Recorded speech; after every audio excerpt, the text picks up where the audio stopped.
Hi, I'm Olivia. My husband used to braid my hair on Sunday mornings and whisper, "You're the only one for me."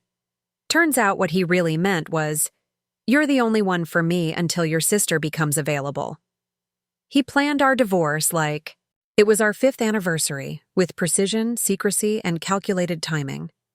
But while he was busy rehearsing his goodbye speech, I found his love letters to my sister, documented everything, and filed first. Now he's lost his job, his reputation, and the respect of everyone who matters. But here's what keeps me awake. Some nights, did he ever love me at all? Or was I just a placeholder until he could have her? Before we jump back in, tell us where you're tuning in from, and if this story touches you, make sure you're subscribed, because tomorrow I've saved something extra special for you. I woke up to the sound of muffled laughter, not the warm, inclusive kind that fills a happy home, but the secretive, hushed kind that makes your stomach clench. The digital clock on my nightstand glowed 1:47 a.m. in harsh blue numbers that seemed to float in the darkness of our bedroom. Nathan's side of the bed was empty, the sheets still pulled taut, as if he'd never planned to sleep there at all. I lay still, training my ears toward the hallway. The floorboards in our Victorian home had always been too honest, creaking under even the lightest footsteps. But Nathan knew which boards to avoid after 12 years of marriage. I heard his voice again, a low murmur punctuated by that laugh I'd once found so endearing, the one that started deep in his chest and rose like bubbles in champagne. Now it sounded hollow, performative, a sound designed for someone else. Carefully, I slid my feet to the floor, grateful for the plush area rug that absorbed any sound. The hardwood was cool against my bare feet as I moved silently down the hallway. Our home in Portland was always drafty in April, but tonight I felt a different kind of chill seeping through my bones. Nathan's study door was ajar, just enough for a sliver of golden light to escape. I paused, my heartbeat a metronome in my ears, and listened.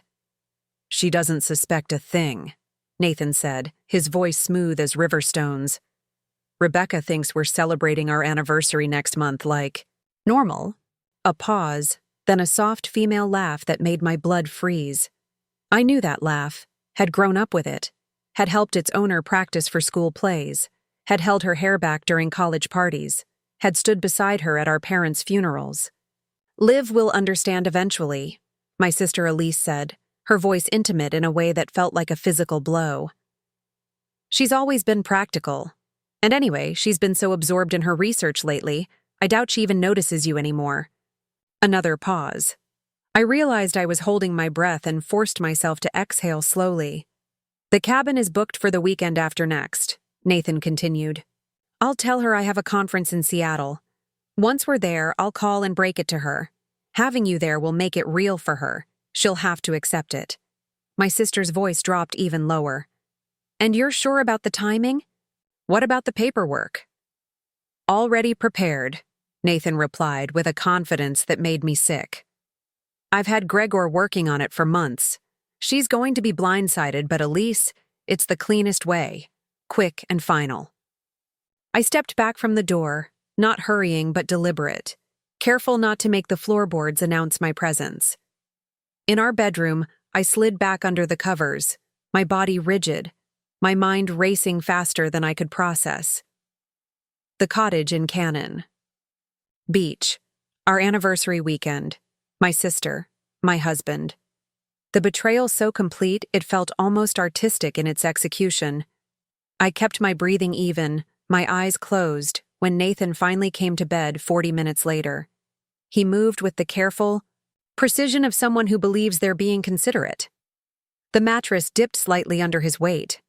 He didn't touch me, maintaining the careful border of sheets that had grown between us over the past year.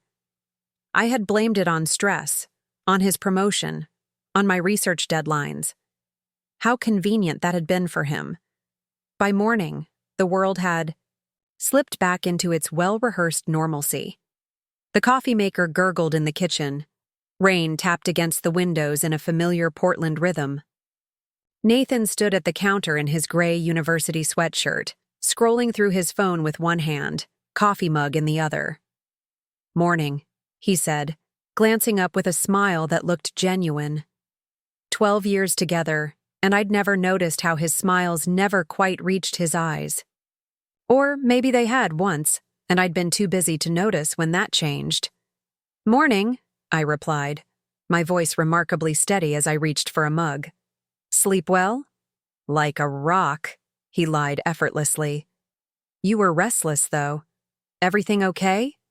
The concern in his voice was so convincing I almost questioned what I'd heard last night. Almost.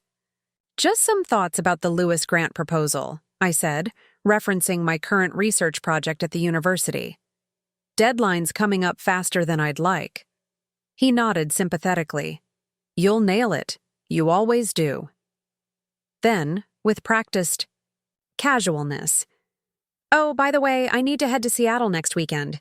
The Hartman conference got moved up. I tried to get out of it, but you know how these things go.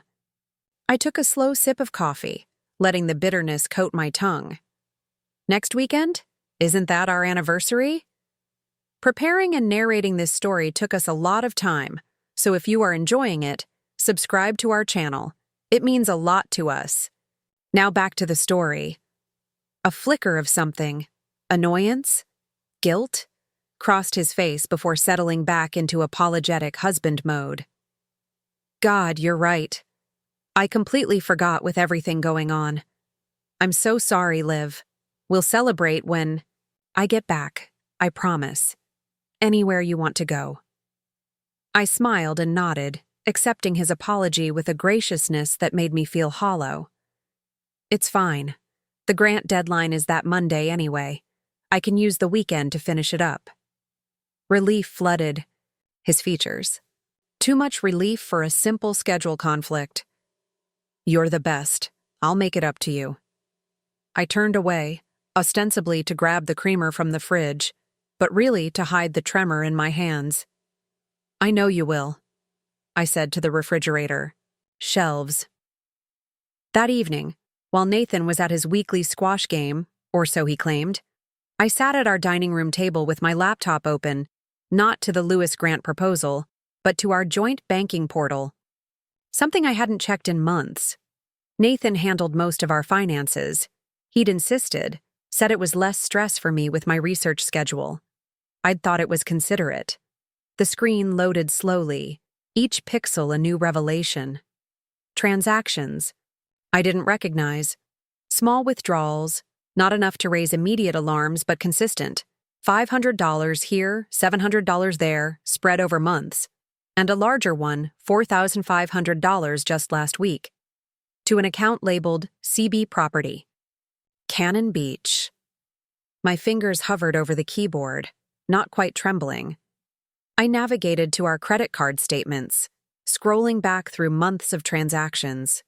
Restaurant charges for places I'd never been. A jewelry store purchase from 3 months ago. Nothing I'd ever received. Hotel charges in the city where we lived. The room seemed too warm suddenly, the walls pressing in slightly. I closed the laptop and sat in silence, listening to the rain intensify outside, drumming against the roof in patterns that felt accusatory. I reached for my phone and pulled up my text thread with Elise. Our last exchange was from 2 weeks ago, her asking if I could water her plants while she was at a teaching conference in Vancouver. I scrolled further back, looking for clues I'd missed, signs that should have been obvious. There were none, or perhaps I hadn't wanted to see them. Instead of texting her, I opened my email and composed a message to Dr. Harriet Winters, the YI department chair and my mentor since graduate school. Harriet, I need to take some personal days next week. Family emergency. We'll still make the Lewis deadline. Can we meet tomorrow to discuss? Olivia. Her response came within minutes. My office, 8 a.m., whatever you need. I deleted both messages from my sent and received folders, then cleared my browser history. Not because I had anything to hide, but because I understood now that privacy was a currency I needed to hoard.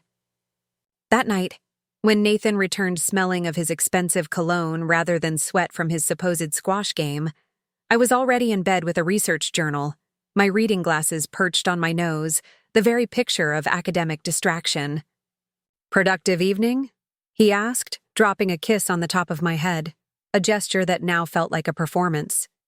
"Very," I replied, not looking up from my journal. "How was squash?" "Brutal. Marcus is getting better." He disappeared into the bathroom, the shower starting moments later. I returned to my journal, but the words blurred together. My mind was assembling pieces of a puzzle I never wanted to complete. Nathan and Elise, the careful planning, the anniversary weekend that would become my ambush, the slow, methodical financial extractions. When had it started? How long had they been laughing at me while I buried myself in research? Had it been going on when Elise helped plan our 10th anniversary party? When she stayed with us after her breakup last year? When she sat across from me at Sunday dinners, asking about my work with what I'd thought was genuine interest? The shower shut off. I closed my journal and removed my glasses, setting both on the nightstand. By the time Nathan emerged from the bathroom, I had turned off my lamp and rolled onto my side, facing away from his half of the bed. "Good night," he said softly. "Night," I replied, my voice neutral, betraying nothing of the storm building inside me. I didn't sleep. Instead, I mapped out every step I would need to take, every detail I would need to document, every ally I would need to secure. By the time dawn broke over Portland, casting weak gray light through our bedroom windows, I had a plan. Morning arrived with a tentative sun pushing through the clouds. I dressed with particular care. Charcoal pencil skirt, cream silk blouse, the pearl earrings Nathan had given me for our 5th anniversary. Armor disguised as ordinary clothes. "Early meeting?" Nathan asked, glancing up from his toast as I entered the kitchen. "Grant committee," I replied smoothly. "Preliminary discussions." He nodded, returning to his phone. I poured coffee into my travel mug, watching him from the corner of my eye. His dark hair was perfectly styled, his blue button-down crisp and pressed. He looked like the successful architect everyone believed him to be, dependable, trustworthy, the perfect husband to the distracted professor. "Don't forget we have dinner with the Morellis tonight," he said without looking up. "Right, 7:30 at Luciana's." I gathered my laptop bag. "I'll meet you there." He glanced up, surprised. "Not coming home first?" "Might need to work late." "Don't want to make us late for dinner." I leaned down and kissed his cheek, the gesture so normal, so practiced. "Save me a breadstick." His smile was genuine, relieved even. I wondered if he thought my distraction was making his plan easier. I walked out to my car, the April air cool against my face. Only when I was safely inside, door closed, did I allow myself a moment to breathe. Then I started the engine and drove not to campus, but to First Meridian Bank on Jefferson Street. The personal banker who greeted me was young, eager, with a name tag that read Marcus. Not my husband's squash partner, then. That particular lie seemed almost quaint now. "I'd like to open a separate account," I said once we were seated, in his glass-walled office. "And I need information about removing my name from joint accounts." Marcus nodded, professional but curious. "Is this for business purposes, Dr. Reed?" "Personal," I replied. "Very personal." By the time I left the bank, I had a new account in my name only, and $45,000 transferred from our joint savings, exactly half of what remained after Nathan's systematic withdrawals. I also had the business card of a financial advisor who specialized in marriage transitions, as Marcus had delicately put it. My next stop was campus, where Harriet was waiting in her office, 2 cups of proper tea, not the sad tea bags from the faculty lounge, steaming on her desk. "You look like hell," she said by way of greeting, pushing 1 cup toward me as I closed her office door. "That bad?" "That controlled. I've known you for 15 years, Olivia. You only get this composed when things are falling apart." Eat leaned back in her chair. "What's happening?" I took a breath, then told her everything: the overheard conversation, the financial discoveries, the anniversary ambush being planned. Saying it aloud made it real in a way that the night's realizations hadn't. Harriet listened without interruption, her face growing progressively more stormy. When I finished, she removed her glasses and pinched the bridge of her nose. "That absolute bastard," she said finally. "And your sister? Jesus, Olivia." "I need your help," I said simply. "Name it." "I need to take next week off, but I need it to look like I'm here. Working on the Lewis grant, having meetings, using the BU lab." Understanding dawned in her eyes. "You're setting a trap." "I'm documenting a betrayal," I corrected, "and I need witnesses who aren't me." Harriet replaced her glasses and reached for a legal pad. "Tell me exactly what you need." By noon, I had secured not only Harriet's help, but also that of our department administrator, who controlled the electronic keycard logs, and Carlos from IT, who owed Harriet numerous favors. My presence on campus would be digitally established even while I was elsewhere. My phone buzzed with a text from Nathan. "Reservation confirmed for 7:30. Wear that green dress I love. Anniversary preview." The casual cruelty of it. The anniversary reference when he was planning to ambush me with divorce papers and my sister made my hands shake. I put the phone down without replying. "You need a lawyer," Harriet said, watching my reaction. "Not next week. Today." She was right. I left campus with the name of Harriet's divorce attorney, a barracuda in Louboutins, according to Harriet, and drove directly to her downtown office. Marina Estevez didn't look like a barracuda. She looked like someone's elegant grandmother, with silver hair and a perfect French twist and reading glasses on a pearl chain. That impression lasted until she spoke. "So your husband and sister are plotting to blindside you on your anniversary weekend with divorce papers and their relationship," she summarized after I explained the situation. "And you have overheard confirmation but no documented evidence yet." "That's right." She tapped perfectly manicured nails against her desk. "Evidence matters, Dr. Reed. Oregon is a no-fault state, but if we can demonstrate financial impropriety and emotional distress, it changes the calculation considerably." "I need to know what constitutes evidence," I said, "and I need to know how to protect myself while I gather it."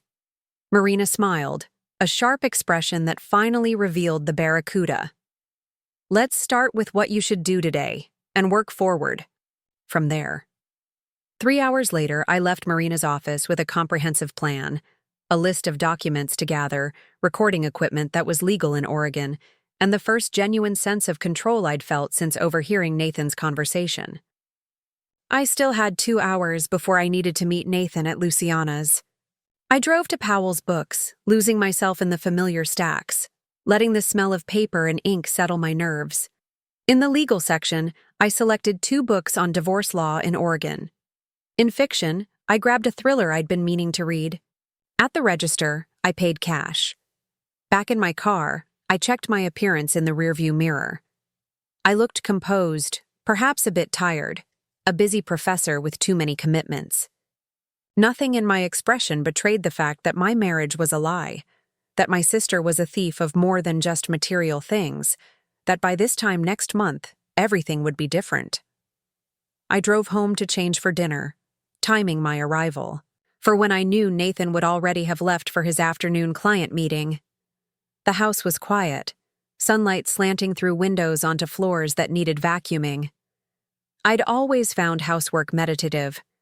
Now I wondered if my domestic contributions had been another thing taken for granted.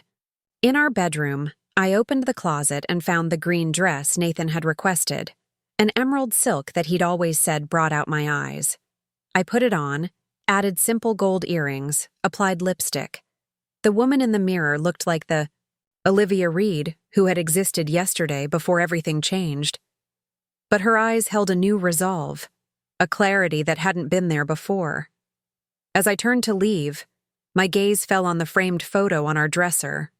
Our wedding day, Nathan and I laughing as we fed each other cake. Behind us, slightly out of focus but unmistakable, stood Elise, her maid of honor bouquet clutched tight, her eyes fixed not on the camera, but on my new husband. I picked up the frame, studying that background detail I'd never noticed before. Had it been there all along? That naked longing in my sister's eyes? Had I been blind, or simply trusting? I replaced the photo carefully, then reached into my jewelry box for the small voice recorder Marina had provided. I tested it once, then slipped it into my evening clutch along with my phone and lipstick. Tonight was about establishing normalcy. About pretending I didn't know what I knew. Tomorrow, the real work would begin. The Morellis were already seated with Nathan when I arrived at Luciana's, the restaurant buzzing with Friday night energy. James Morelli stood as I approached, ever the gentleman, while his wife Sophia offered her cheek for the obligatory air kiss. Nathan rose last, his smile not quite reaching his eyes as he took in the green dress. "Sorry I'm late," I said, sliding into my chair. "Student crisis at the last minute." "The burdens of shaping young minds," James said dramatically. "Nathan was just telling us about the Seattle conference. Quite the opportunity." I took a sip of the wine Nathan had already ordered for me, a Pinot Noir I'd once mentioned liking. "Yes, quite unexpected timing." "Such a shame about your anniversary," Sophia said, reaching over to pat my hand. "But you're so understanding. Nathan says you're buried in grant work anyway." I smiled, feeling the recorder press against my hip through my clutch. Did he? Well, the research doesn't pause for celebrations, unfortunately. Nathan's hand found my knee under the table, a gesture that once would have seemed affectionate. Now it felt like ownership, or perhaps a warning. "We'll celebrate when I get back," he said, his voice warm with false promise. "I've got something special planned." "I bet you do," I thought. But I smiled and turned the conversation to James's recent promotion. The evening proceeded with the practiced rhythm of two couples who had dined together dozens of times before. I laughed at the right moments, asked appropriate questions, shared anecdotes about university politics that I knew they enjoyed. All the while, I was cataloging details. How Nathan's phone remained face down beside his plate. How he checked it when he thought I was engaged with Sophia. The slight flush that rose up his neck when it vibrated with incoming messages. Once, I excused myself to the restroom and returned a different route, catching him texting rapidly, his expression intent. He locked the screen when he sensed my approach. Over tiramisu, Sophia mentioned her sister's upcoming visit. "Family is everything," she said, squeezing James's hand. "Don't you think, Olivia?" I met her eyes steadily. "Family should be the people you can trust most in the world," I agreed. Though sometimes we're mistaken about who deserves that trust. A brief silence fell over the table. Nathan's hand tightened on his espresso cup. "Well, that got philosophical." "Quickly," James laughed, breaking the tension. "Speaking of trust, Nathan, what do you think about the Peterson development plans? Trustworthy investment?" As the men launched into a discussion of local real estate, Sophia leaned closer to me. "Everything okay, honey? You seem, I don't know, different tonight." I smiled, touching her hand briefly. "Just tired. End of semester. You know how it goes." She nodded sympathetically, but her eyes remained concerned. I wondered if she knew something, if Nathan had confided in James, if rumors had already started circulating. The thought made my chest tighten. When the bill came, Nathan insisted on paying, generous with money he'd been systematically removing from our accounts. I thanked him with a kiss on the cheek, playing my part in this final act of our marriage. Outside the restaurant, we said, "Good night to the Morellis," with promises to do it again soon. Promises none of us knew would never be kept. Nathan took my hand as we walked to the car, his fingers laced through mine like they belonged there. "You were quiet tonight," he observed as he drove us home. Portland's lights reflecting off the damp streets. Tired, I replied, gazing out the window. The Lewis Grant is consuming all my mental energy lately. He nodded, seemingly satisfied with this explanation. You should take a break, maybe after my conference. We could go away for a few days, just us. The audacity of it, planning our reconciliation getaway when he intended to ambush me with divorce papers and my sister, made something cold settle in my stomach. That sounds nice, I lied. Where were you thinking? Maybe Cannon Beach, he said, his eyes fixed on the road. We haven't been to the coast in ages. I turned to look at him fully then, studying his profile in the dim light. The straight nose, the jawline I'd once traced with my fingertips, the mouth that had whispered love to me and lies to others. Cannon Beach would be perfect, I said, softly. He smiled, reached over to squeeze my hand, completely unaware that I knew exactly what he'd booked there, and with whom. In that moment, I felt a strange, detached pity for him, for how confident he was in his deception, how secure in his plan. At home, Nathan opened a bottle of wine, suggesting we watch a movie. I declined, citing exhaustion, and retreated to our bedroom. I removed the green dress carefully, hanging it back in the closet. I washed my face, brushed my teeth, went through all the motions of a normal evening routine. When Nathan finally came to bed, I pretended to be asleep. He settled beside me, his breathing eventually slowing into the rhythm of genuine sleep. Only then did I open my eyes, staring at the ceiling in the darkness. Tomorrow, I would begin gathering evidence, building my case, securing my future. Tomorrow, I would start the process of dismantling the life we'd built before Nathan and Elise could do it for me. Tomorrow, the real work would begin. But tonight, in these quiet hours, I allowed myself to mourn, not just for the marriage. That was ending, but for the sister I had lost, for the trust that had been broken beyond repair, for the woman I had been before I knew the truth. By morning, that woman would be gone forever. Saturday morning dawned with rain pattering against the windows, a steady Portland rhythm that had once felt comforting. I lay still for a moment, gathering my resolve before the day ahead. Nathan's side of the bed was already empty. His Saturday. Morning routine of coffee and the newspaper downstairs was as predictable as his betrayal had turned out to be. I reached for my phone, opening the voice recorder app Marina had instructed me to download. Day 1, I whispered. April 17th. Beginning documentation phase. I ended the recording, saved it to a secure cloud folder, and deleted it from my device. The wooden floor was cool beneath my feet as I padded to the bathroom. The woman in the mirror looked the same. Dark hair falling past my shoulders, gray eyes that my mother had always called thoughtful. Nothing in my appearance betrayed the seismic shift that had occurred within. I suppose that was a gift. Nathan wouldn't see the change until I wanted him to. Downstairs, he was exactly where I expected, seated at our kitchen island, Portland. Tribune spread before him, coffee steaming in his favorite ceramic mug, the one Elise had given him last Christmas. For the best brother-in-law a girl could ask for, the card had read. The memory made bile rise in my throat. Morning, he said, glancing up with a smile. Sleep okay? Fine, I replied, moving to the coffee maker. You? Like a rock. He turned a page of the newspaper. Any plans today? I've got that site visit in Lake Oswego this afternoon. I poured coffee into my mug, keeping my back to him. Research library. The Lewis Grant data needs refining. On a Saturday? His voice held the perfect note of concerned husband. You work too hard, Liv. I turned, leaning against the counter, studying him over the rim of my mug.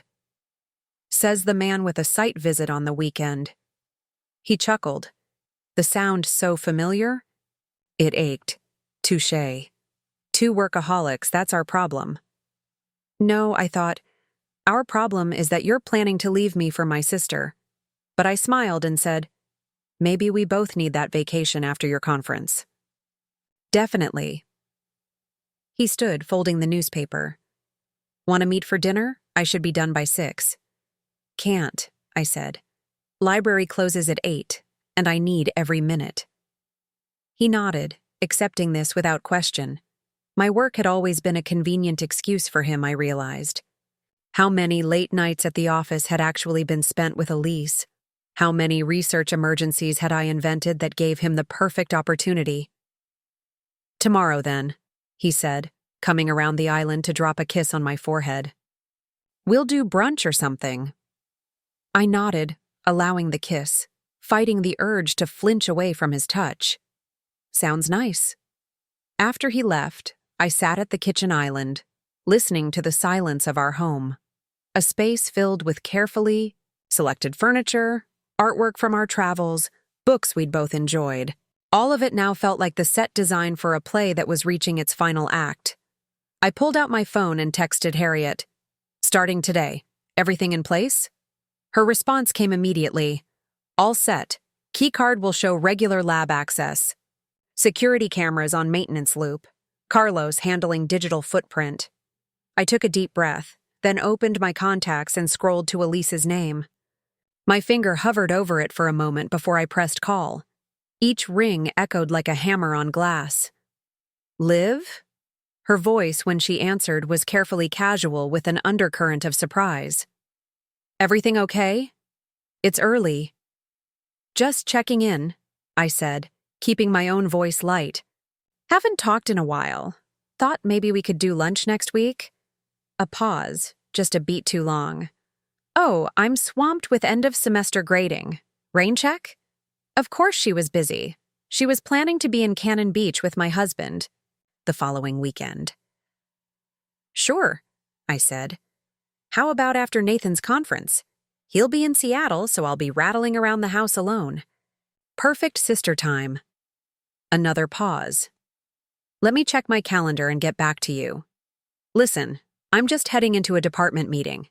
Can I call you later? No need, I replied. Just miss you. It's been too long. Miss you too, she said, the lie flowing effortlessly. Talk soon. After we hung up, I sat motionless, my phone clutched in my hand.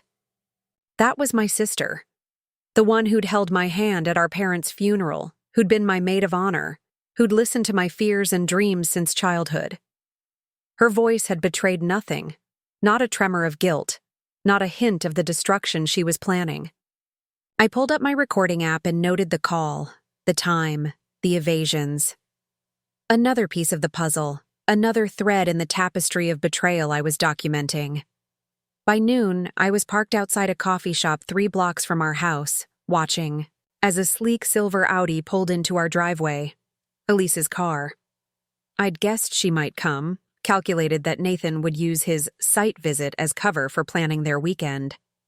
From my vantage point, I could see our front door open, Nathan greeting her with the easy familiarity of lovers, not in-laws.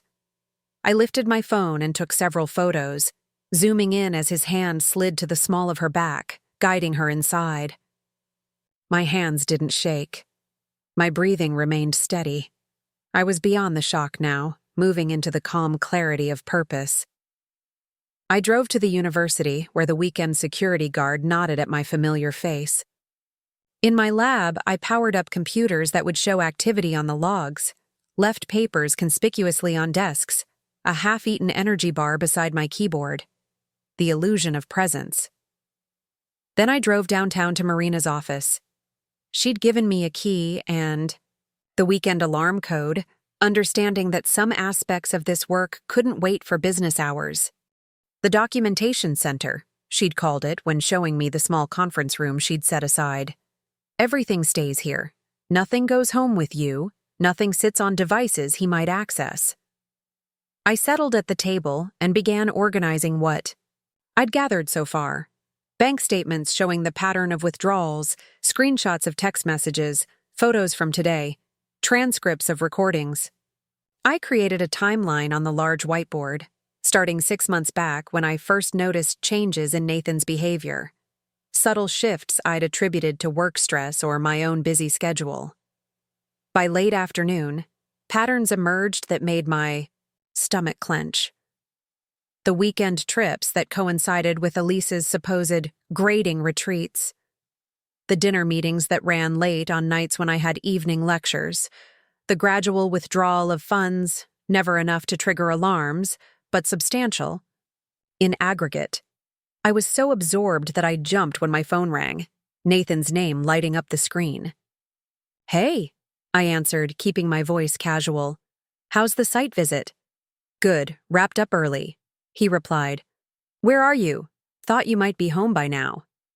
I glanced at the clock, nearly 5:30. Still at the library, data analysis is taking longer than expected. A pause. "I saw Elise earlier. She mentioned you called this morning." My pulse quickened, but my voice remained steady. "Just sister stuff, trying to plan some time together." "That's nice," he said, the perfect picture of supportive husband. "Listen, since you're working late, I might grab dinner with James. That okay?" James, the same friend he'd supposedly played squash with. Another lie, so easily delivered. "Of course," I said. "Don't wait up. I might be very late." After we hung up, I added this conversation to my documentation. Another small deception for the record. I wondered if he was still with Elise, if they were laughing at how easily I'd accepted his excuses. I worked until past midnight, building my case methodically, the way I approached my research. By the time I drove home, the house was dark. Nathan's soft snores drifted from our bedroom. I slept in the guest room, telling myself it was because I didn't want to wake him. The truth was, I couldn't bear to lie beside him anymore. Sunday passed in similar fashion, Nathan believing I was consumed with grant work, while I divided my time between the actual research, which still needed completion, regardless of my personal crisis, and continuing to document the web of deception surrounding me. By Sunday evening, I'd established a clear pattern of financial irregularities, coordinated absences, and suspicious communications. But I needed more, something concrete that proved their plans for the coming weekend. "The smoking gun," Marina had called it. "We need something that can't be explained away." I found it on Monday morning, when Nathan left for work without his phone. A carelessness so unusual it could only be a gift from whatever gods watch over the betrayed. He'd rushed out after a call from his office about a permit emergency, leaving his phone charging on the kitchen counter. I knew his passcode, his birth year followed by mine, a sentimental choice that now seemed ironic. My hands trembled, slightly as I entered it, knowing this was a line I couldn't uncross. But they had already crossed so many lines. What was one more in defense of my dignity? His text messages with Elise were buried under a contact labeled Marcus, his fictional squash partner. I took photos of each exchange, my heart pounding as I scrolled through months of messages that painted a clear picture of their relationship and their plans. Reservation confirmed at Seaglass Cottage. 3 nights starting Friday. Private enough that we won't run into anyone who knows us. Have you figured out what you're telling Liv about the anniversary? Seattle conference cover. Story in place. She's so wrapped up in that grant she barely questioned it. Once we tell her together, she'll have to accept it. She's always been rational. Besides, what choice will she have? The final message, sent yesterday after their meeting at our house. Legal papers ready, brought to the cottage, will both sign, then call her Saturday morning. By the time she processes it, everything will be done. I replaced the phone exactly as I'd found it, then went to the bathroom and vomited until there was nothing left but bitter bile. Not from the betrayal, I'd already absorbed that shock, but from the cold calculation, the casual cruelty of their planning. When my stomach settled, I washed my face, staring at my reflection. "They think you're predictable," I told the woman in the mirror. "They think you'll follow their script." I called Marina immediately, my voice steady despite the churning in my stomach. I have everything we need. Come now, she said without hesitation. In her office, we spread the new evidence across the conference table, filling in the final pieces of the puzzle. Marina's expression grew progressively harder as she reviewed the texts. They've made a critical error, she said finally, tapping one of the messages. They're planning to ambush you with divorce papers that you haven't seen, while isolating you in an unfamiliar location with two people you trusted who have been conspiring against you. Yes, I agreed. That's their plan. In what universe is that not emotional abuse? Marina's voice was steel. In what universe does a judge look kindly on that kind of calculated cruelty? She straightened, adjusting her immaculate suit jacket. We file tomorrow, first thing, before they can execute their plan. Tomorrow? I hadn't expected to move so quickly. Yes. She fixed me with an unwavering gaze. You have 3 options, Dr. Reed. 1, you follow their script, go to Cannon, Beach, and let them control the narrative. 2, you confront them now, which gives them time to regroup and spin their own counter-narrative. Or 3, you take legal control of the situation before they have any idea you know. I considered each option, weighing them the way I would analyze experimental results. Option 3, I said finally. We file first. Marina nodded, a gleam of approval in her eyes. Then we have work to do. That evening, I returned home to find Nathan in the kitchen, cooking dinner, a domestic scene so ordinary it seemed surreal given what I now knew. There she is, he said, smiling as I set down my bag. I was beginning to think the lab had swallowed you whole. Almost did, I replied, accepting the glass of wine he offered. But I made a breakthrough today. His eyebrows lifted. With the Lewis Grant? In a manner of speaking, I took a sip of wine, studying him over the rim of the glass. I solved a problem that's been bothering me for weeks. That's my girl, he said, turning back to the stove. Always figuring things out. If only he knew how true that was. We ate dinner at our kitchen island, discussing mundane things. A new restaurant opening downtown, a colleague's retirement, plans for summer. He mentioned his upcoming conference in Seattle, asking if I was sure I didn't mind about our anniversary. We'll celebrate when you get back, I assured him, the lie tasting bitter on my tongue. Some things can't be rescheduled. How right I was. Later, as we prepared for bed, our careful choreography of bathroom time and reading. Lamps. Nathan's phone buzzed. He checked it, his expression carefully neutral, but I caught the slight tension in his shoulders. Everything okay? I asked. Just work, he said smoothly. The Westfield project has some permit issues. Another lie to add to the collection. That night, I lay beside him, listening to his breathing slow into sleep, wondering how many more nights we would share this bed. Not many, though not for the reasons he anticipated. Morning came too quickly and not soon enough. I dressed with particular care. A tailored navy suit that Marina had suggested projected the right blend of professionalism and sympathy. Looking sharp, Nathan commented as I gathered my things. Big day at the university? Important meeting, I replied, which wasn't untrue. He pulled me into an embrace, kissing me goodbye with what felt like genuine affection. Love you, he said. See you tonight. I allowed myself one moment of weakness, searching his face for any trace of the man I'd married, any hint of regret or conflict. There was none. Just the practiced warmth of someone who had compartmentalized his betrayal so completely that he could kiss me goodbye while planning my devastation. See you tonight, I echoed, and walked out the door.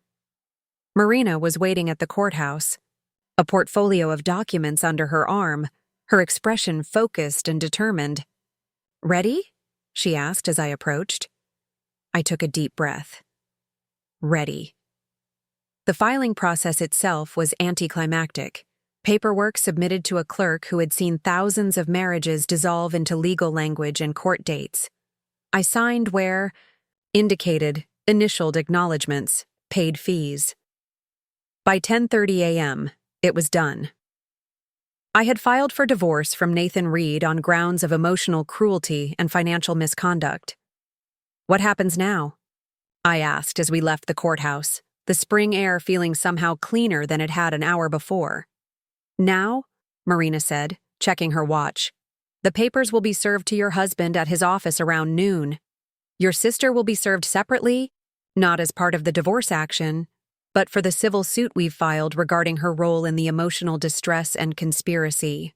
They'll be blindsided, I murmured, feeling a strange mix of vindication and sadness.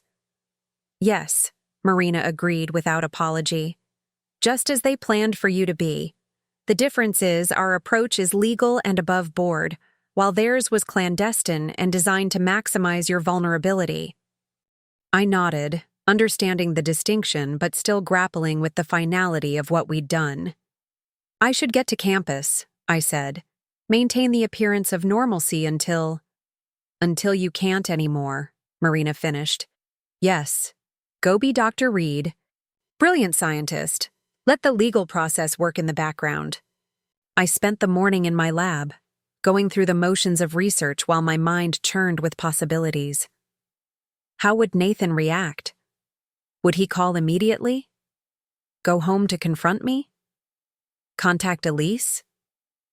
I had anticipated various scenarios, but the uncertainty still gnawed at me.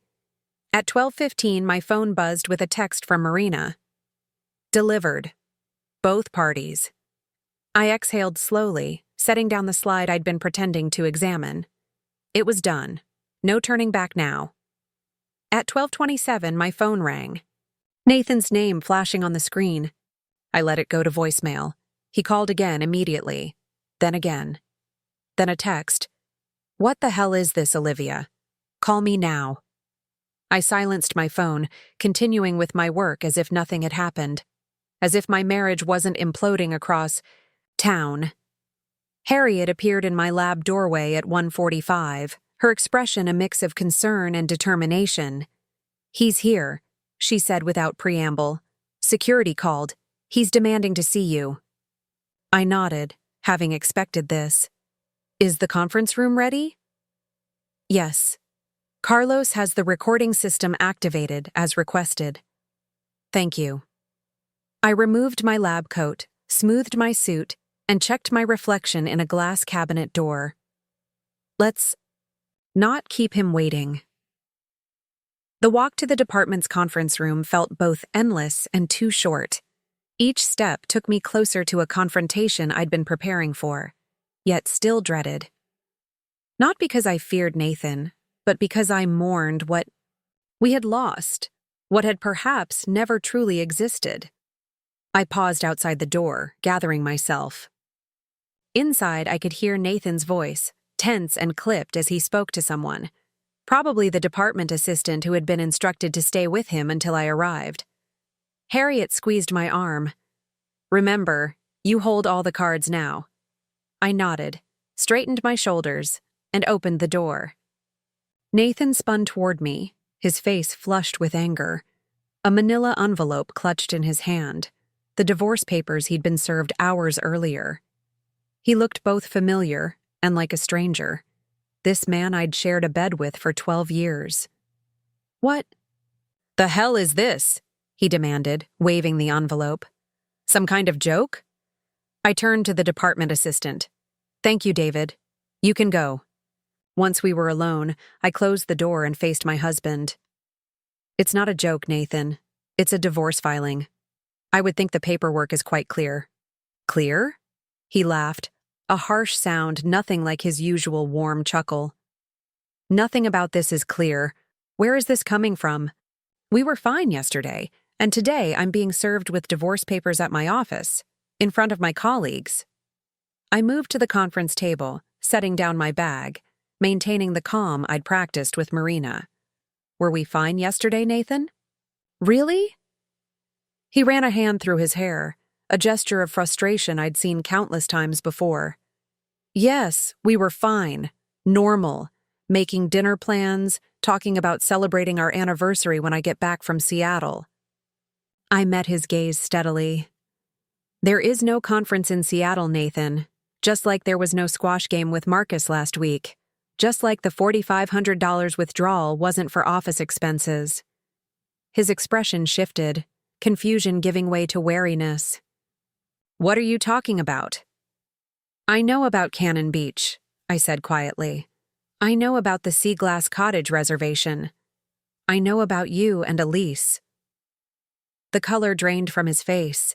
For several seconds, he said nothing, his mind visibly racing to recalculate, to find a new approach. This wasn't in his script. I wasn't supposed to know yet. I wasn't supposed to act first. Liv, he began, his voice softening into the persuasive tone I'd heard him use with difficult clients. Whatever you think you know. I know everything, I interrupted. The planning, the secret meetings, the financial maneuvers. I know about the divorce papers you plan to spring on me this weekend. I know you've been seeing my sister behind my back for months. He stared at me, his confident facade crumbling. How? Does it matter? I asked. The fact that your first question is, how did I get caught, rather than I'm sorry, tells me everything I need to know about where we stand. Nathan sank into a conference chair, the fight draining out of him as the reality of the situation settled in. This isn't how it was supposed to happen, he muttered. No, I agreed. You had a different script in mind, one where I was ambushed and humiliated in a remote location, presented with a fait accompli that I would have no choice but to accept. He looked up, a flash of defiance crossing his features. It wasn't like that. We were trying to be kind, to do it in a way that would be less painful. Kind. The word tasted like ash. There's nothing kind about conspiring with my sister to betray me, Nathan. Nothing kind about planning to blindside me on our anniversary weekend. Nothing kind about the lies, the sneaking around, the gradual draining of our accounts.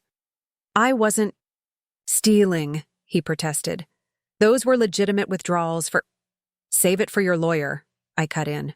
Mine has all the documentation, including your text messages with Elise planning this weekend's ambush. His eyes widened. You went through my phone? The hypocrisy was so staggering I almost laughed. That's your concern right now? Privacy? After plotting with my sister to blow up my life? Nathan's shoulders slumped. For the first time, I saw something like shame cross his face.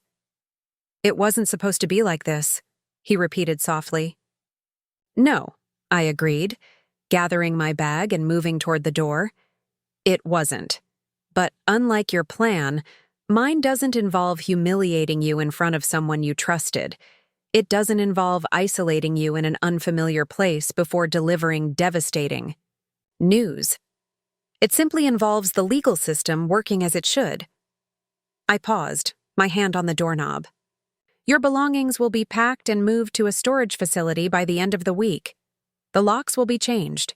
Any communication should go through Marina Estevez, whose contact information is in the filing. Olivia, he said, his voice cracking slightly. Can we just talk about this, like adults, without lawyers? I turned back to look at him one last time, this man I had loved, trusted, built a life with. We're past that point, Nathan. You and Elise made sure of that, when you decided I didn't deserve honesty or respect. As I walked out, leaving him alone with the consequences of his actions, I felt a strange lightness, not happiness, not relief exactly, but the weightlessness that comes with reclaiming your own narrative. In the hallway, Harriet waited, concern etched on her face. You okay? I considered the question, searching for the honest answer. No, I said finally. But I will be. The afternoon sun slanted through the laboratory windows, casting long shadows across my workbench as I mechanically Sorted slides. My hands moved with practiced precision while my mind replayed the confrontation with Nathan. His face when he realized I knew everything. The rapid calculation behind his eyes as he tried to find a way to regain control of the situation. The moment he understood he had lost. My phone had been buzzing steadily for the past hour. Nathan, calling repeatedly. I had silenced it, focusing instead on the familiar rhythm of scientific work. There was comfort in the methodical process, in the ordered world of research where hypotheses could be tested, where evidence mattered, where truth eventually emerged from careful observation. "You should go home," Harriet said from the doorway. "Or not home. Somewhere else for a while." I looked up, realizing suddenly that the lab had emptied. That evening had arrived while I'd been lost in thought. "What time is it?" "Almost 7. She stepped inside, closing the door behind her. Nathan called the department office 3 times. Security reported he was in the parking lot for nearly an hour before leaving. I nodded, removing my lab coat. "I have a hotel reservation. Marina thought it would be best to be elsewhere for a few days." Smart woman. Harriet leaned against the counter. "Have you heard from Elise?" The question sent a fresh wave of pain through me, sharper somehow than the betrayal from Nathan. Sisters were supposed to be forever. Husbands could leave, but sisters were blood, history, shared childhood memories. "No," I said, gathering my things, "but I'm sure I will." As if summoned by our conversation, my phone lit up with Elise's name. I stared at it, my finger hovering over the screen. "You don't have to answer," Harriet said softly. "Yes, I do." I accepted the call, switching to speaker so Harriet could hear. "Hello, Elise? What have you done?" My sister's voice was raw, a combination of anger and panic that I'd never heard from her before. "Are you trying to destroy everyone's lives, including your own?" I met Harriet's eyes as I replied, my voice steady. "That's an interesting perspective. Considering you and Nathan were planning to ambush me with divorce papers on my anniversary weekend." Silence stretched for several seconds. Then, "He told you?" "No, Elise. He didn't have to. I overheard you both planning it last week. I saw the texts. I know everything. How long it's been going on, the cottage reservation, the divorce papers you plan to have ready." Another silence. When she spoke again, her voice had shifted from accusatory to placating. "Liv, listen. It's not what you think. We were trying to find the least painful way to tell you. We never wanted to hurt you." A laugh escaped me, not bitter, just genuinely amused at the absurdity. The least painful way was to conspire behind my back for months, to plan an ambush at a remote cottage, to let me believe everything was normal while you were sleeping. With my husband? "We fell in love," she said simply, as if those words explained everything, justified everything. "We didn't plan it, Liv. It just happened." Love doesn't just happen, Elise. Choices happen. You both made choices, hundreds of them, day after day, to lie, to sneak around, to betray someone who trusted you. I kept my voice level, clinical almost. "And now I've made choices too." "By serving me with a lawsuit?" Her voice rose. "Your own sister? Do you know what this could do to my career? To my reputation?" The self-centeredness of her response struck me like a physical blow. "Did you consider what your actions would do to me? To my sense of trust? To my ability to believe in the people closest to me?" "That's different," she protested. "We were going to be honest with you eventually. On your timeline. On your terms. After you'd already made all the decisions about my life without my input." I shook my head, though she couldn't see it. "That's not honesty, Elise. That's manipulation." "So what now?" she demanded. "You're going to drag us all through court? Air everyone's dirty laundry? Make this as painful as possible?" "No," I said quietly. I'm going to stand up for myself. I'm going to insist on transparency after months of deception. I'm going to require accountability after a conspiracy to ambush me at my most vulnerable. What happens next depends largely on how you and Nathan choose to respond. He's a wreck, she said, her voice softening in a way that told me she was trying a new approach. He's been calling me devastated. He still cares about you, Liv. We both do. If that were true, I replied, we wouldn't be having this conversation. After I hung up, Harriet and I sat in silence for a moment. Finally, she said, "You handled that beautifully." Did I?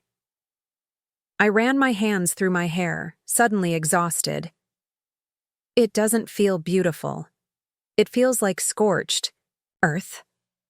Sometimes, Harriet said gently, you have to burn it all down to see what might grow in the ashes. The Portland Hilton felt anonymous in exactly the way I needed that night. Clean, impersonal, with no memories lurking in corners or photographs watching from shelves. I ordered room service, took a long shower, and sat cross-legged on the king-sized bed to call Marina. Both parties have been in contact, I reported. Nathan confronted me at the university. Elise called about an hour ago. As expected, Marina said. How are you holding up? I considered the question honestly. I'm not sure. Numb, mostly. Sometimes angry. Sometimes just tired. All normal responses, she assured me. The important thing is that we've disrupted their narrative. They're reacting to us now, not the other way around. What happens next? I asked, watching raindrops trace patterns down the hotel window. Tomorrow, I have a preliminary hearing scheduled with Judge Kaufman. Based on the financial documentation and evidence of conspiracy, we're requesting an emergency freeze on joint assets and exclusive use of the marital home pending further proceedings. Will Nathan be there? If he's retained counsel, yes. If not, he can appear pro se, but it's not advisable. Marina's voice took on a harder edge. Either way, we're prepared. After we hung up, I tried to work on the Lewis grant, the actual research that had been my cover story for days, but the words blurred before my eyes. Instead, I found myself staring at the photo gallery on my phone, scrolling through images of happier times. Nathan and I hiking in the Columbia River Gorge. At a faculty dinner, his arm around my waist. Standing with Elise at our parents' memorial service, all three of us leaning on each other for support. Had it all been a lie? Or had something real existed before being corrupted? I wasn't sure which possibility was more painful. I fell asleep with the lights on, too exhausted to care, and dreamed of nothing. Morning brought rain again, a steady Portland spring downpour that matched my mood as I dressed for court in a charcoal gray suit and pearl earrings. Marina had been specific about appearance. Professional, conservative, confident, she'd instructed. No obvious emotional cues for them to exploit. The courthouse was busier than it had been during our filing. Lawyers in sharp suits, clients with worried faces, court officers directing traffic through metal detectors and security. Checkpoints. Marina waited in the lobby, immaculate as always in a navy suit and subtle gold jewelry. Ready? She asked, scanning my appearance with approval. As I'll ever be, I replied. We were directed to courtroom 3B, where Judge Kaufman, a stern-looking woman in her 60s with short silver hair, would hear our emergency motion. As we settled at the plaintiff's table, the courtroom door opened again. Nathan entered, followed by a tall man in an expensive suit who I recognized as Gregory Walsh, one of Portland's most prominent divorce attorneys. He's not wasting time, Marina murmured. Walsh is good, but aggressive, sometimes too aggressive for his own good. Nathan didn't look at me as he sat at the defense table. He looked tired, the circles under his eyes suggesting he hadn't slept. His normally perfect hair was slightly disheveled, his tie not quite straight. It gave me no pleasure to see him diminished, but I felt no sympathy either. This was the natural consequence of his choices. The bailiff called the court to order, and Judge Kaufman entered, her gaze sweeping over all of us before she took her seat. Reed v. Reed, she announced, opening a file. Emergency motion for asset freeze and exclusive use of marital home. She peered over her reading glasses. Ms. Estevez, you're representing the plaintiff? Marina stood. Yes, Your Honor. And Mr. Walsh for the defendant? Gregory Walsh rose, straightening his already perfect suit jacket. Yes, Your Honor, and we'd like to register an objection to the emergency nature of this hearing. My client was served with divorce papers less than 24 hours ago and has had insufficient time to prepare. Judge Kaufman's expression didn't change. Noted, Mr. Walsh. However, the affidavits submitted with this motion suggest time-sensitive financial concerns that merit immediate attention. She turned to Marina. You may proceed, Ms. Estevez. What followed was a masterclass in legal presentation. Marina methodically laid out the evidence we'd gathered, the pattern of withdrawals, the text messages planning the ambush, the cottage reservation, the divorce papers Nathan had already prepared.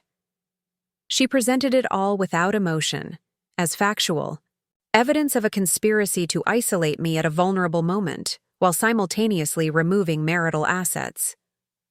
Your Honor, she concluded, we're not asking for a final determination today. We're simply requesting that the status quo be preserved until a full hearing can be held.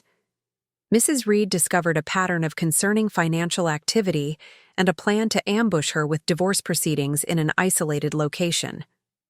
Under these circumstances, a temporary freeze on marital assets and exclusive use of the marital home for the plaintiff is both reasonable and necessary.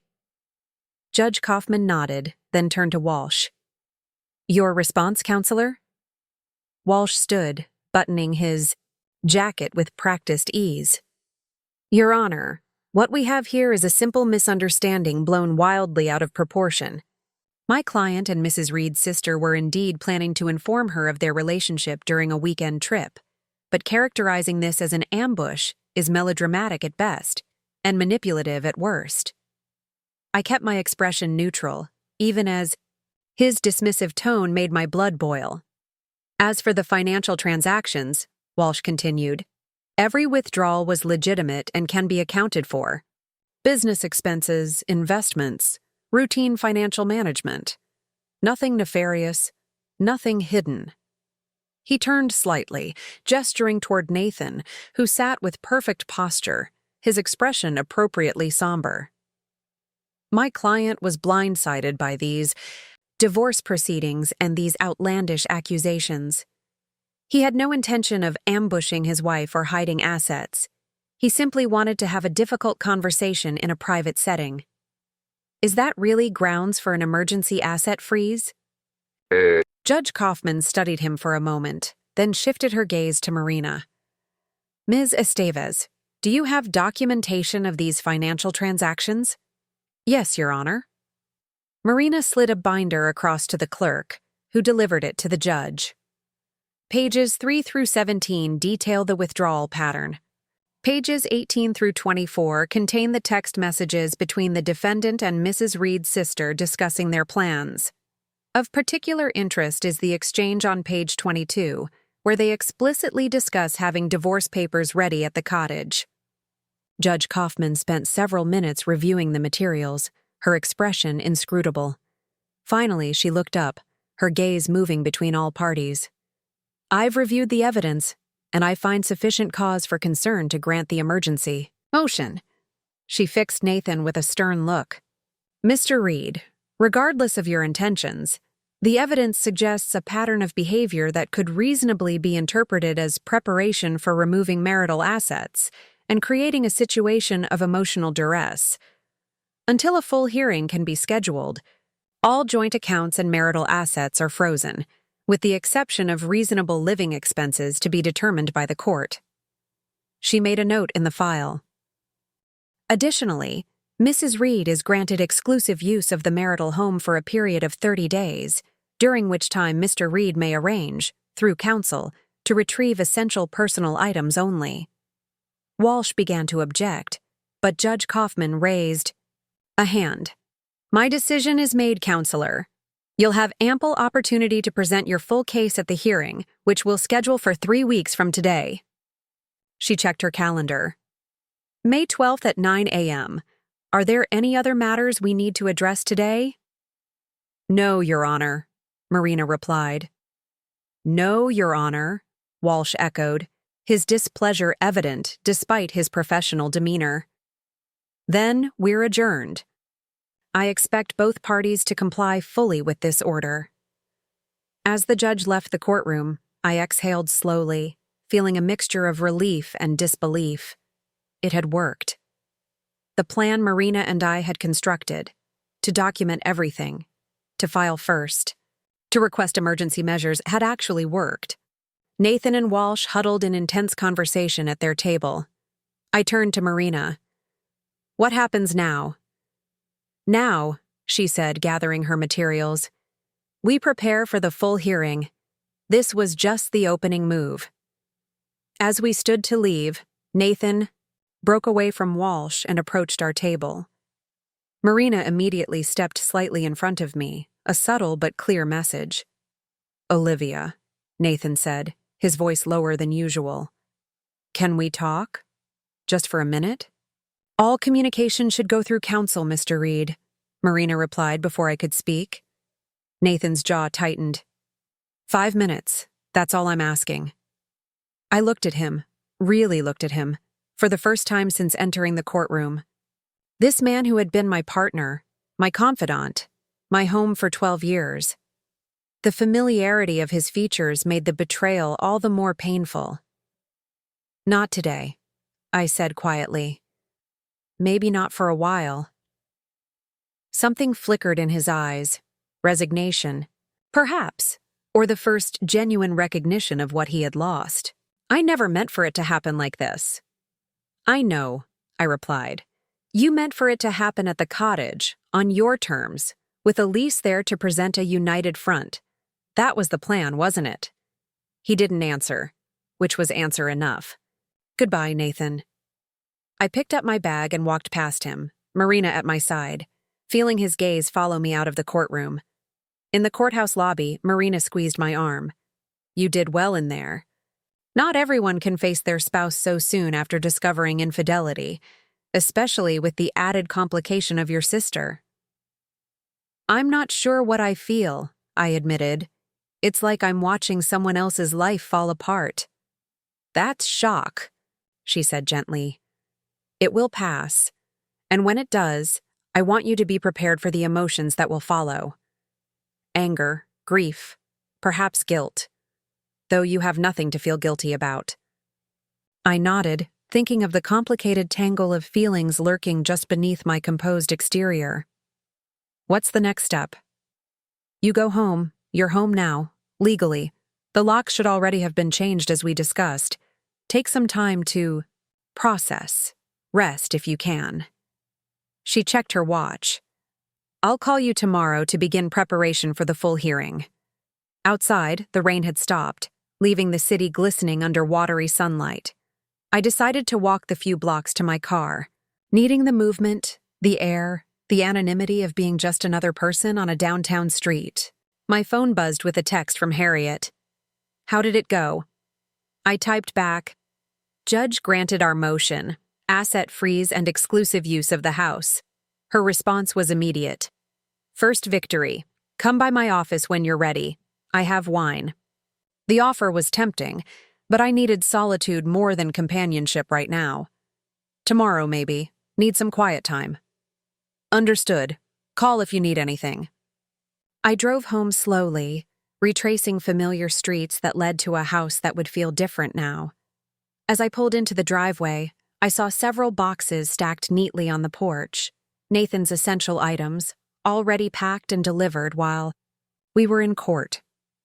The locksmith's invoice was tucked into the doorframe, confirming that all exterior locks had been changed as Marina had arranged. Inside, the house was eerily quiet. I moved from room to room, taking inventory of what remained and what was missing. Nathan's laptop from the study desk, his favorite books from the shelves, the vintage record player that had been his pride and joy, small absences that marked the beginning of our separation. In our bedroom, my bedroom now, his closet stood half empty, his most frequent outfits gone, leaving behind seasonal clothes and items he rarely wore. On the dresser, the framed photo of our wedding day had disappeared, leaving a dust-free rectangle as evidence of its former presence. I sat on the edge of the bed, suddenly overwhelmed by the reality of what was happening. This was no longer theoretical, no longer just legal strategy and documentation. This was my life changing irrevocably, my marriage ending, my relationship with my only sibling shattered beyond repair. For the first time since discovering Nathan and Elise's betrayal, I allowed myself to cry. Not the quiet, controlled tears of shock, but deep, racking sobs that came from someplace primal and wounded. I cried for the marriage I thought I had, for the sister who had been my first friend, for the future I had imagined that would never come to pass. I cried until I was empty, until the tears ran out and left behind a strange, hollow clarity. This pain was necessary, a burning away of what had been to make room for what might be. I wasn't the first person to be betrayed by those closest to me, and I wouldn't be the last. What mattered now was how I moved forward. I showered, changed, into comfortable clothes, and made a cup of tea. Then I settled at the kitchen island with a notebook and began to write. Not evidence or documentation this time, but something more personal. A letter to myself, a reminder of why I had acted, as I did what I hoped to preserve of myself through this process. Today I chose dignity over denial, I wrote. I chose truth over comfortable lies. I chose to author my own story rather than be a character in someone else's. This isn't the life I planned, but it's the life I have now, and I will build something meaningful from these broken pieces. The writing was therapeutic, helping me organize thoughts that had been churning since that first overheard conversation. By the time I finished, night had fallen, wrapping the house in darkness except for the pool of light around me. My phone rang, an unknown number. I hesitated, then answered. Dr. Reed, this is Carlos from University IT. His voice was hushed, urgent. I thought you should know. There's been an attempt to access your university email and research server from an unauthorized location. I straightened, instantly alert.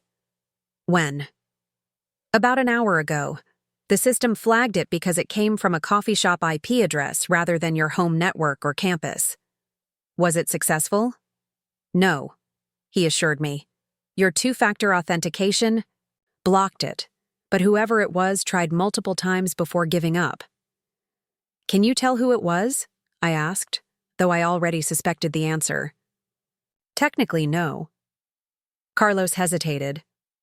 But the attempts used your correct username and password. Whoever it was knows your login credentials. Nathan. It had to be. He was the only person besides me who knew my university password. I'd shared it with him years ago during a research emergency while I was traveling. Thank you for letting me know, I said. Can you change my password immediately and send the new one to my personal email, and maybe add an extra security layer? Already. Done, Carlos said. Dr. Winters suggested enhanced security measures for all your accounts after she mentioned you were going through some personal issues.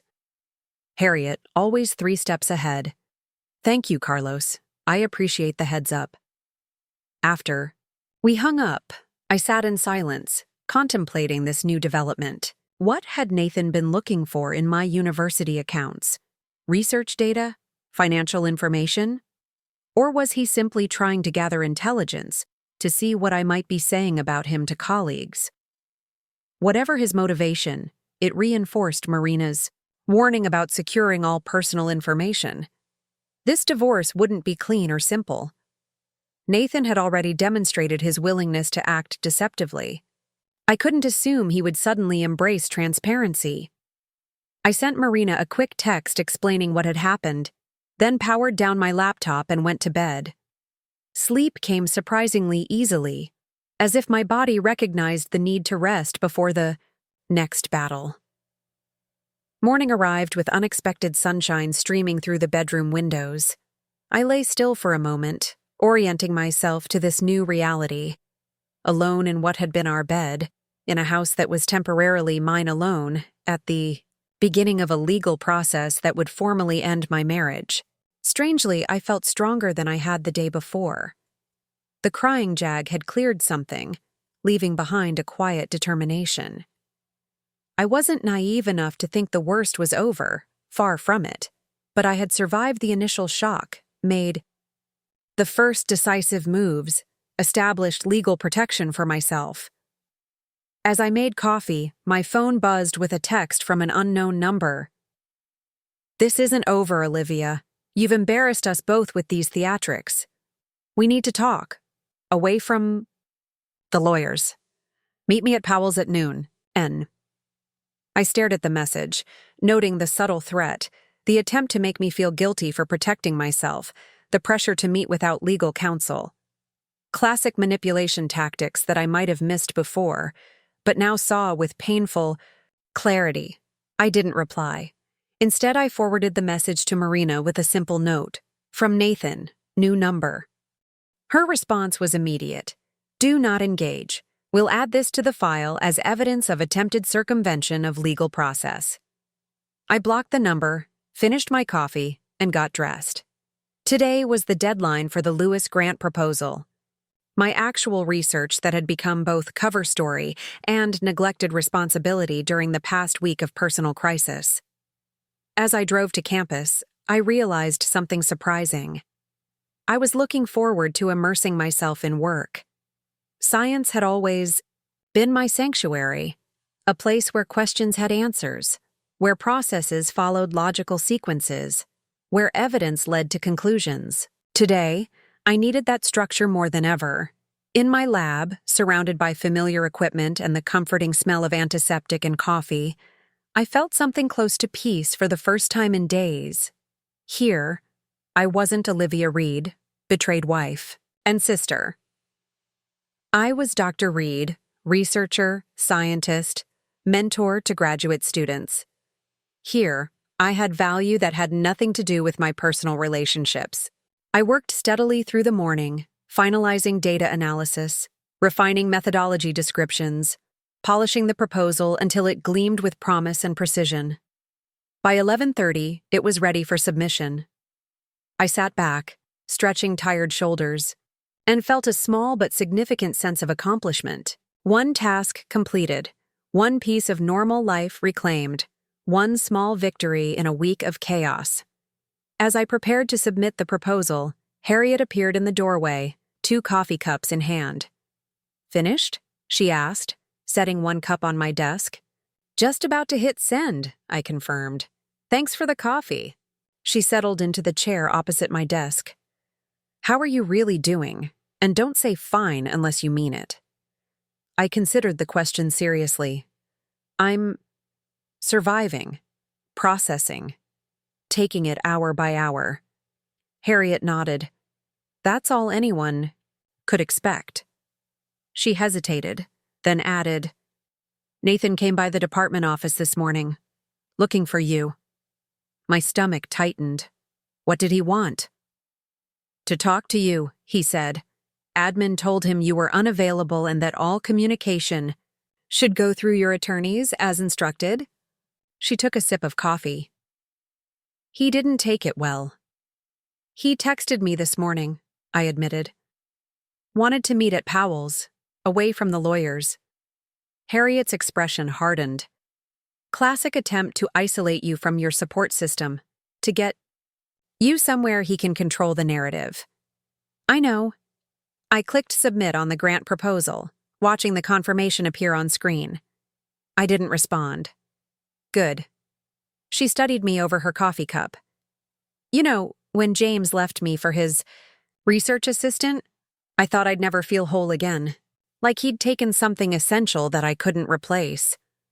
I looked up, surprised. Harriet rarely spoke of her divorce, though everyone in the department knew the broad outlines. What changed? A slow smile spread across her face. I realized he hadn't taken anything I wasn't willing to give up. My work, my intelligence, my friendships, my sense of self, those were all still mine. He only took his presence from my life, and over time, that became less of a loss and more of a liberation. Liberation, I repeated, testing the word. That's hard to imagine right now. Give it time, she advised. Right now, focus on protecting yourself legally and emotionally. The perspective comes later, I promise. As she left, I sat quietly, considering her words. Liberation. Freedom from a marriage that had become a deception. Freedom from the constant uncertainty of not knowing what was happening behind my back. Freedom to rebuild on my own terms. It wasn't much comfort yet, but it was a glimpse of possibility beyond the pain. And for today, that was enough. The days began to blend together, each one marked not by hours, but by small victories and unexpected challenges. A week passed since the emergency hearing. The house, once filled with the comfortable noise of shared living, had settled into a new kind of quiet, not lonely exactly, but contemplative. I found myself rediscovering spaces I'd taken for granted, reclaiming rooms that had been mostly Nathan's domain. His study, with its wall of architectural journals and drafting table, was the last frontier. I'd avoided it since returning home, closing the door each time I passed, as if the betrayal might leak out and contaminate the rest of the house. But on this rain-soaked Friday morning, I finally turned the handle and stepped inside. The room smelled faintly of his cologne, that expensive sandalwood scent he'd worn since our 3rd anniversary. Several books were missing from the shelves, leaving gaps like missing teeth. The drafting table was bare except for a single yellow legal pad, forgotten in his hasty packing. I picked it up, not expecting anything significant, perhaps some client notes or design sketches. What I found instead made my breath catch. A list of talking points, bullet-pointed in Nathan's precise handwriting. Emphasize this isn't about blame, just growth in different directions. Acknowledge her career contributions, stress continued respect. Explain that feelings for E developed gradually, not planned. Offer generous financial settlement to avoid prolonged legal battle. Suggest continued family relationship possible after adjustment period.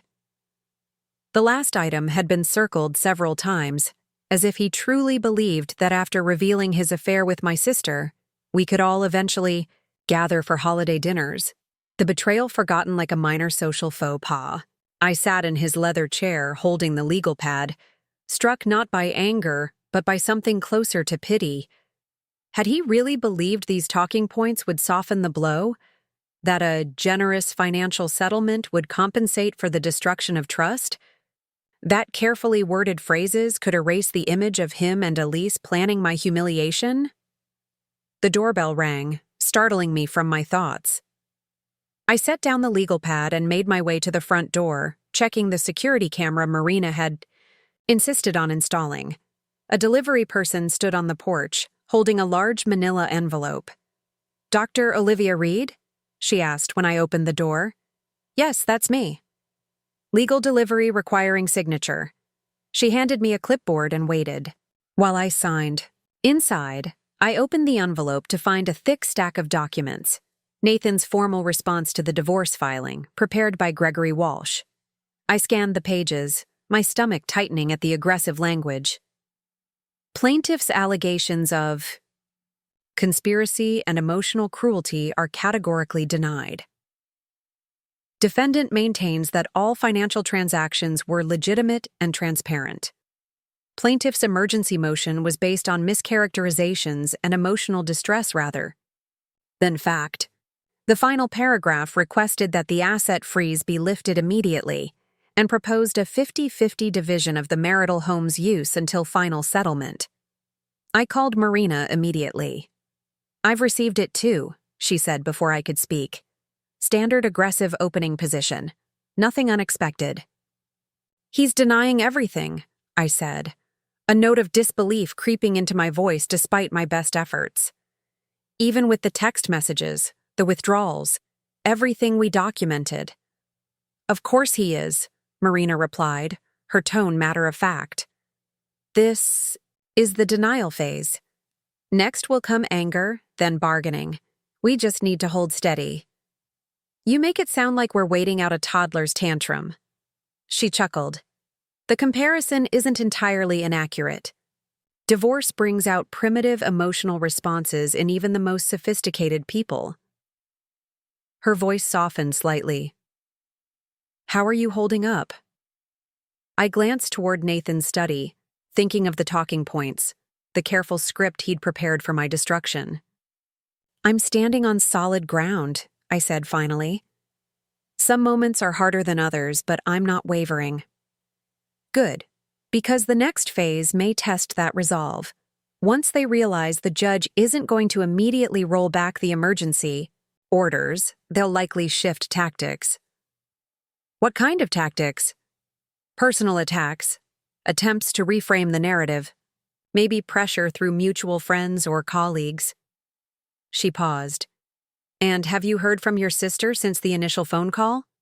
No, I said, realizing with surprise that Elise's silence had been almost more unsettling than Nathan's attempts at contact. Nothing. Interesting. Keep your guard up on that front. Siblings know which buttons to push. After we hung up, I returned to Nathan's study, collecting the legal pad with its talking points to add to our evidence file. As I was about to leave, my eye caught something partially visible beneath the drafting table. A flash of cream-colored paper that had fallen into the narrow space between table and wall. I knelt, retrieving what turned out to be a greeting card. On the front, an artsy black and white photograph of the Portland skyline at dawn. Inside, Elise's flowing handwriting. N. One more week until we can finally stop hiding. I know this is hard, but she'll understand eventually. She's always been the practical one, the rational one. We'll give her time, and then maybe, someday, we can all be family again in a different way. Until then, I'm counting the hours. All my love, E. The card was dated 3 days before I'd overheard their planning conversation. 3 days before my world imploded. The casual confidence of her words, she'll understand eventually, struck me like a physical blow. Had they really believed I would simply accept their betrayal, step aside gracefully, perhaps even bless their union? I slipped the card into the envelope with Walsh's legal response. More evidence of their mindset, their expectations, their fundamental misunderstanding of who I was and what I valued. That evening, I met Harriet for dinner at a small Thai restaurant far from campus, away from colleagues who might still be processing the rumors now circulating about my marriage. Walsh filed their response today, I said, picking at my pad. Thai. Denied everything, requested immediate lifting of the asset freeze, wants 50-50 use of the house. Harriet snorted. Of course he does. What did Marina say? That it's just the opening position, that we need to stay steady. I set down my fork. She also warned that they might start trying to pressure me through friends or colleagues. Harriet's expression darkened. Has that started already? Not that I'm aware of. Well, if anyone from the department approaches you with concerns or suggestions about working things out amicably, let me know immediately. She speared a piece of chicken with unnecessary force. Academic communities can be well-meaning, but invasive during personal crises. I nodded, grateful once again for her protective instincts. I found something interesting today, I said, and told her about the talking points in Elise's card. When I finished, Harriet was silent for a long moment. You know what strikes me about all this? She finally said. The complete lack of genuine empathy. They created a script for dropping this bomb on you, but never once seemed to have truly put themselves in your shoes. That's exactly it, I agreed, feeling a wave of validation. They kept saying they wanted to minimize my pain, but everything they planned was actually designed to control my reaction, to manage the situation for their convenience. People who truly care about your feelings don't conspire behind your back for months, Harriet said firmly. They don't plan ambushes disguised as anniversary trips. They don't steal your agency by presenting life-altering decisions as fate's accomplice. Her words crystallized something I'd been feeling but hadn't fully articulated. This wasn't just about infidelity or even betrayal. It was about fundamental respect. Nathan and Elise had decided I didn't deserve the dignity of truth, the opportunity to make my own informed choices about my life. You know, I said slowly, for days I've been wondering if I overreacted by filing first, by getting lawyers involved, immediately instead of hearing them out. That's because you're a decent person who considers others' perspectives, Harriet replied. But let's be clear, you didn't overreact. You protected yourself from people who had already demonstrated their willingness to deceive you in profound ways. I drove home feeling lighter somehow, Harriet's certainty having bolstered my own. The house welcomed me with its new quietness, a space that was gradually becoming more mine than ours. As I prepared for bed, my phone buzzed with a text from an unknown number, not the one Nathan had used before, which I'd blocked, but a new one. Olivia, please. We need to talk. This legal approach is making everything worse. Can we meet tomorrow? Just us. N. I stared at the message, recognizing the escalation Marina had predicted. When blocking hadn't worked, he'd simply found another way to reach me. I took a screenshot for our files, then blocked this number too without responding. Sleep came easier than it had in days, deep and dreamless. I woke to sunlight streaming through the bedroom windows and the distant sound of birds in the cherry tree outside. For the first time since discovering the betrayal, I felt a moment of genuine peace. Not happiness exactly, but the absence of active pain. I stretched, allowing myself to enjoy the simple pleasure of a quiet Saturday morning, with nothing urgent demanding my attention. The Lewis grant had been submitted, classes were finished for the week, and Marina had assured me that nothing would happen legally until the full hearing in 2 weeks. I was halfway through my first cup of coffee when the doorbell rang. Through the security camera, I saw Elise standing on the porch, her posture tense, her face pale beneath a gray knit hat. My heart raced, fight-or-flight response immediate and visceral. Marina's voice echoed in my head. You are not obligated to engage directly with either of them outside the legal process. I could simply not answer, but something in me, perhaps curiosity, perhaps a need for closure, moved toward the door. I didn't open it fully, just enough to see her clearly while maintaining the physical barrier between us. What are you doing here, Elise? She looked smaller somehow, less certain than the sister I'd known all my life. Can I come in? Please? 5 minutes. No, I said simply. Whatever you have to say can be communicated through our attorneys. Her expression hardened slightly. So that's how it's going to be? You won't even hear me out? I heard you and Nathan planning to ambush me with divorce papers on our anniversary weekend, I replied, keeping my voice level.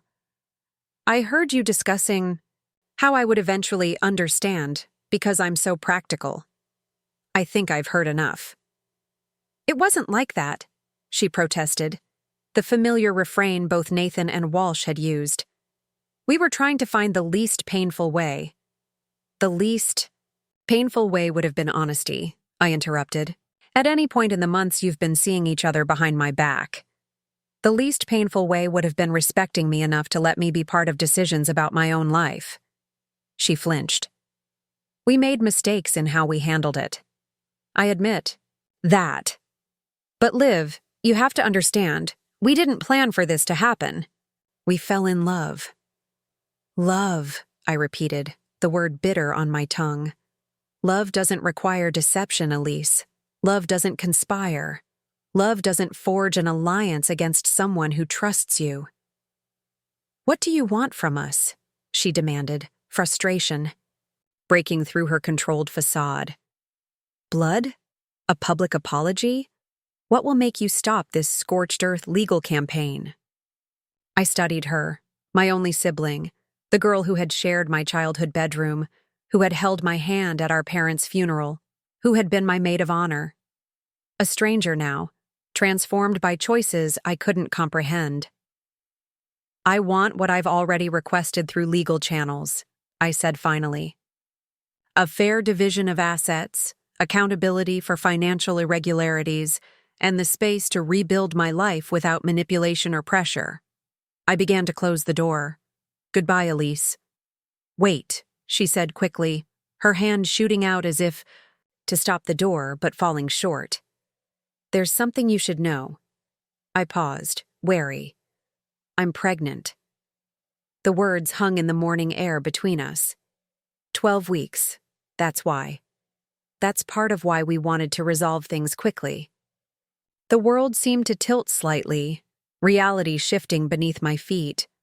My sister, carrying my husband's child. A pregnancy that must have begun while our marriage was still intact, while Nathan was still kissing me goodbye each morning, while Elise was still calling me for sister lunches and advice. I didn't speak for several seconds, absorbing this new blow. Then, with a calm that surprised even me, I said, "Congratulations. Please direct all further communication through our attorneys." This time I closed the door completely, leaning against it as her footsteps retreated down the porch steps. Only when I heard her car start and pull away did I allow myself to slide to the floor, knees drawn to my chest, breathing through the fresh wave of pain. Pregnant. 12 weeks. The timeline told its own story of overlapping deceptions, of a betrayal even more complete than I'd understood. They hadn't just been planning a future without me. They had already begun creating it while pretending nothing had changed. I called Marina, my voice steady despite the trembling in my hands. Elise just came to the house. She says she's pregnant. 12 weeks. Marina was silent for a moment. I see. And you're certain about the timeline? If she's telling the truth about 12 weeks, then yes, the pregnancy began while Nathan and I were still fully together, before I had any idea about them. This changes the emotional dynamics, but not our legal approach, Marina said after a moment. If anything, it strengthens our position regarding the pattern of deception. She paused.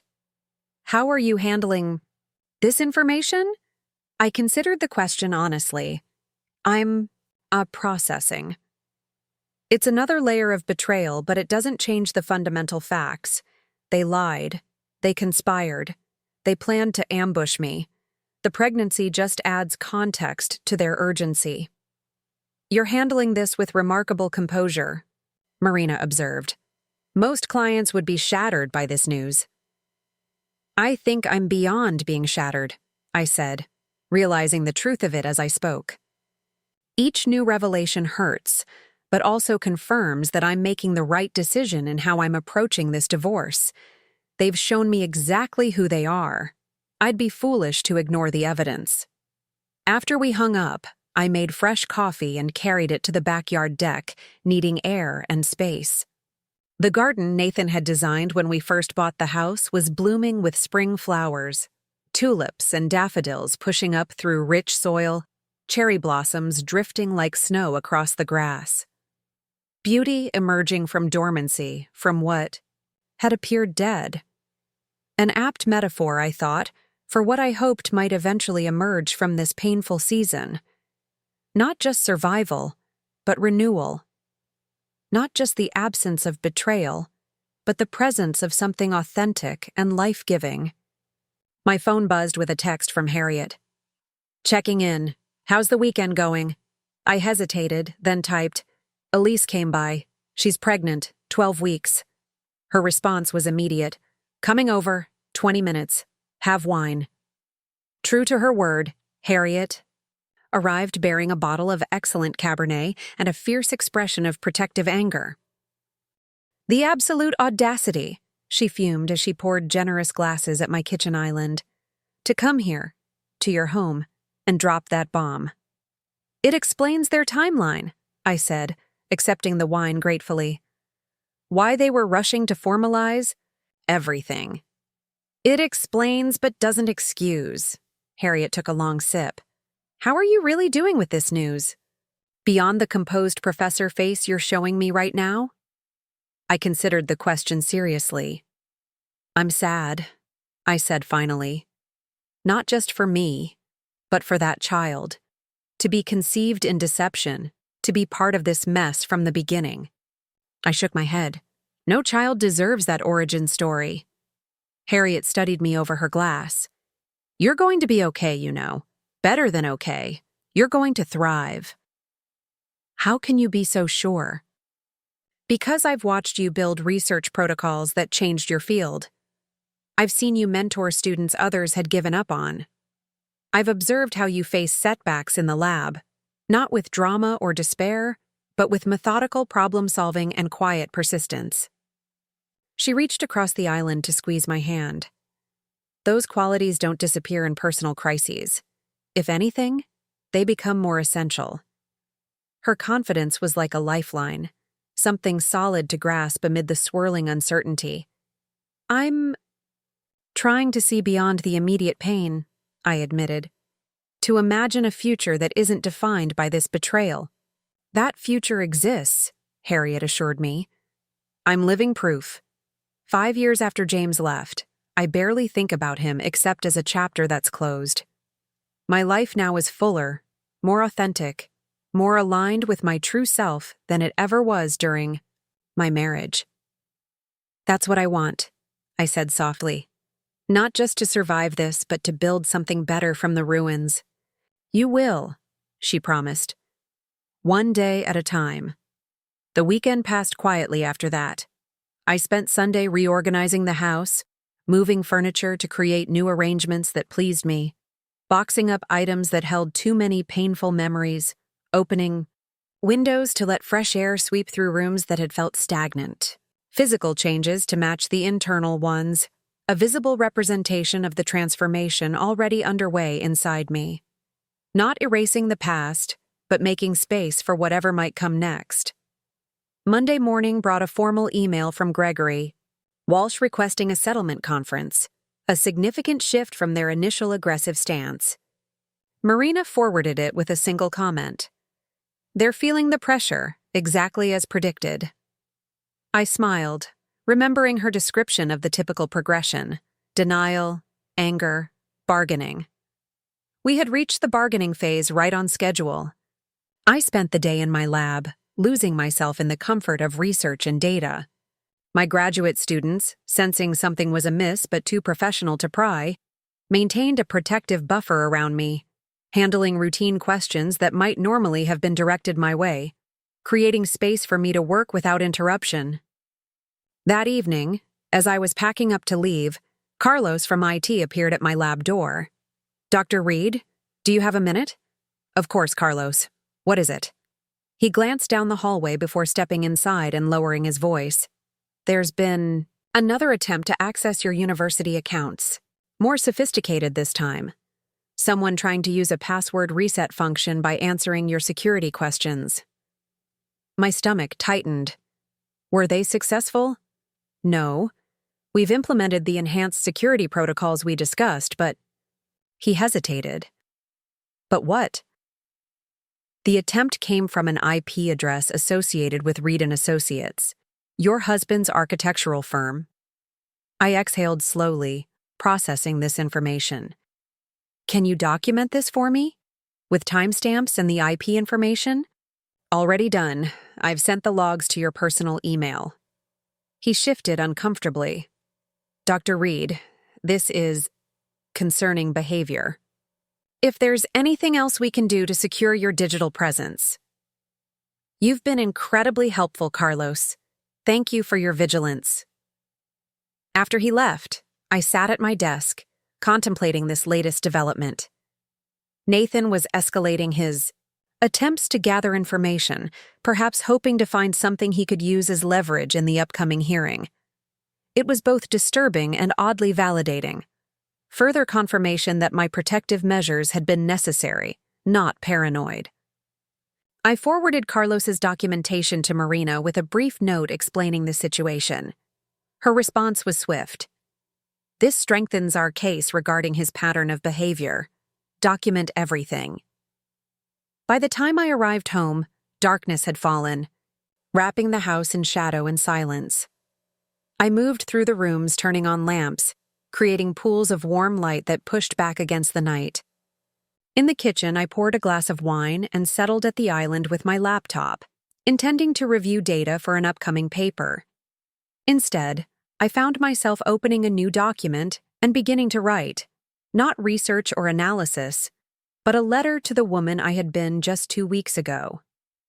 The woman who had trusted without question, who had believed in the fundamental decency of those closest to her, who had never imagined her husband and sister could conspire against her. "Dear Olivia," I wrote, "you couldn't have known. The signs were there, perhaps, but love and trust made you interpret them benignly. That wasn't weakness. It was humanity. Your capacity for trust wasn't a flaw. It was one of your finest qualities, even if it was exploited by those who should have honored it." The words flowed easily, a conversation with myself across the divide of experience that now separated me from the woman I had been. I wrote about grief and anger, about disappointment and resilience, about the slow process of rebuilding trust, not in Nathan or Elise, but in my own judgment, my own worth, my own future. "This betrayal doesn't define you," I continued. "It's something that happened to you, not because of you. The path forward isn't about forgetting or even necessarily forgiving, but about reclaiming your narrative, your confidence, your joy. Those belong to you, not to the people who betrayed you." By the time I finished writing, my wine glass was empty, and the digital clock on the microwave showed well past midnight. I saved the document, not as a record of pain, but as a marker of progress, evidence that I was already beginning to make meaning from chaos, to find wisdom in wounds. The next morning, I woke to an email from Marina. "Settlement conference scheduled for Thursday 2 p.m. Preliminary offer attached. Review and call me with thoughts." The attached document outlined Nathan's initial settlement proposal: a 60-40 split of marital assets in my favor, continued health insurance coverage for 1 year, and a lump sum payment that, while substantial, was less than what a court would likely award given the circumstances. Most notable was the non-disclosure agreement, a comprehensive gag order that would prevent me from discussing the circumstances of our divorce with anyone not already aware of the details. The motivation was transparent: damage control. Nathan wanted to control the narrative, to preserve his professional reputation, to emerge from this situation with minimal public scrutiny. I called Marina immediately. "They're worried about exposure," I said without preamble. "The NDA makes that clear." "Yes," she agreed. "Walsh wouldn't have included that unless his client was concerned about reputational damage. It gives us leverage." "What's our counter?" "I'd suggest we focus on 3 points: a more equitable financial division given the documented pattern of withdrawals, removal of the broad NDA in favor of a much more limited confidentiality clause, and a clear acknowledgement of the timeline of events in the final agreement." "The timeline?" I questioned. "Yes.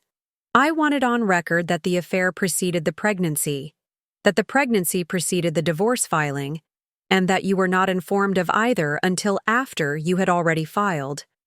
The factual sequence matters for your personal narrative. Moving forward, I considered this, appreciating her understanding of what mattered to me beyond just financial settlement. "Yes," I agreed. "I want the truth documented, not for public consumption, but for my own peace of mind." "Perfect. I'll draft our counteroffer today. We'll present it at Thursday's conference. Thursday arrived with unseasonable warmth, Portland's typically cool spring giving way to hints of early summer. I dressed carefully for the settlement conference. A structured navy dress that conveyed professionalism without severity. Pearl earrings that had been a gift from my parents rather than Nathan. Low heels that gave me height without sacrificing stability. Marina met me outside, the law firm's downtown offices, her expression confident but cautious. "Remember," she said as we waited for the elevator, "this is a negotiation. Their first offer is never their best, and our counter isn't where we expect to land. The goal today is to establish parameters and gauge their willingness to be reasonable." The conference room was neutrally decorated, with a long table and comfortable chairs. Gregory Walsh was already seated on one side, legal pad and fountain pen arranged precisely before him. Nathan sat beside him, wearing the charcoal suit he reserved for important client meetings, his expression carefully neutral. I took my place across from them, Marina at my side, and folded my hands on the table. No wedding ring, I noticed Nathan registering the absence, his eyes lingering briefly on my bare left hand. Walsh began with practiced cordiality, outlining the purpose of the meeting and expressing hope for a mutually beneficial resolution that allows both parties to move forward with dignity. The corporate speak washed over me, empty words from a man paid to make betrayal sound like a business transaction. Marina responded with equal professionalism, thanking Walsh for the initial offer while making clear that we had significant concerns about both the financial terms and the broad non-disclosure requirements. For an hour, the attorneys went back and forth, discussing clauses and counterclauses, percentages and provisions. I spoke only when directly addressed, keeping my answers brief and factual. Nathan did the same, our mutual silence creating a strange intimacy amid the legal negotiations. Two people who had once shared everything, now communicating through proxies. During a brief recess while Walsh consulted privately with Nathan in a corner of the room, Marina leaned close to me. "They're more flexible than I anticipated. He must be very motivated to settle quickly." "The pregnancy," I murmured. "They want this resolved before it becomes obvious." She nodded. "Likely so. Use that motivation to hold firm on the points that matter most to you." When negotiations resumed, I noticed a shift in Nathan's demeanor, a new tension in his shoulders, a tightness around his mouth. He whispered something to Walsh, who frowned slightly before clearing his throat. "My client would like to address Dr. Reed directly, if that's acceptable." Marina glanced at me, eyebrows raised in silent question. I nodded slightly. "Briefly," she agreed. Nathan leaned forward, his gaze direct for the first time since we'd entered the room. "Olivia, I know you're hurt and angry. You have every right to be. But this process, the legal filings, the documentation, the potential for public exposure, it doesn't just affect me, it affects Elise and—" He hesitated, glancing at Walsh. "And the child," I finished for him, my voice steady. "I'm aware of the pregnancy, Nathan," Elise told me. He exhaled slowly. "Then you understand why we want to resolve this quickly and privately, not just for our sakes, but for an innocent child who deserves to begin life without the shadow of public scandal." I studied him, this man I had loved, who had planned to ambush me with divorce papers, who had conspired with my sister, who had tried to access my private accounts even after our separation, who was now attempting to use an unborn child as leverage for a more favorable settlement. "I understand your concern for privacy," I said carefully, "and I have no desire to cause pain to an innocent child. But my need for truth and transparency isn't something I'm willing to sacrifice completely, even for that worthy goal." I turned to Marina. "I would accept a modified confidentiality agreement that prevents public discussion, but allows me to speak privately with family, close friends, and mental health professionals without restriction. I would also accept the financial terms as outlined in our counteroffer, with the additional requirement that the factual timeline be included in the final agreement. Walsh frowned. The timeline is potentially problematic from a reputational perspective. The timeline is factual, I interrupted, surprising myself with my firmness. I'm not asking for subjective characterizations or admissions of wrongdoing. I'm asking for dates and events to be accurately recorded. Surely facts aren't negotiable? A heavy silence fell over the room. Nathan and Walsh exchanged glances, having one of those wordless attorney-client conversations that happen in tense moments. Finally, Nathan nodded. I can accept those terms, assuming the factual timeline is neutrally worded and the financial settlement is as discussed. Then I believe we have the outline of an agreement, Marina said, making notes on her legal pad.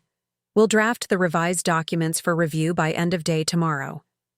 As the meeting concluded and we prepared to leave, Nathan approached me while our attorneys were gathering their materials. Olivia, he said quietly, just for my ears. I know you may not believe this, but I am sorry. Not just for how it ended, but for how I handled it. You deserved better. I looked at him, really looked at him, for what might be the last time we were alone together. This man who had been my partner, my confidant, my home. This man who had betrayed me in the most intimate way possible. Yes, I agreed simply. I did deserve better. And now, I'm making sure I get it. Up next, you've got 2 more standout stories right on your screen. If this one hit the mark, you won't want to pass these up.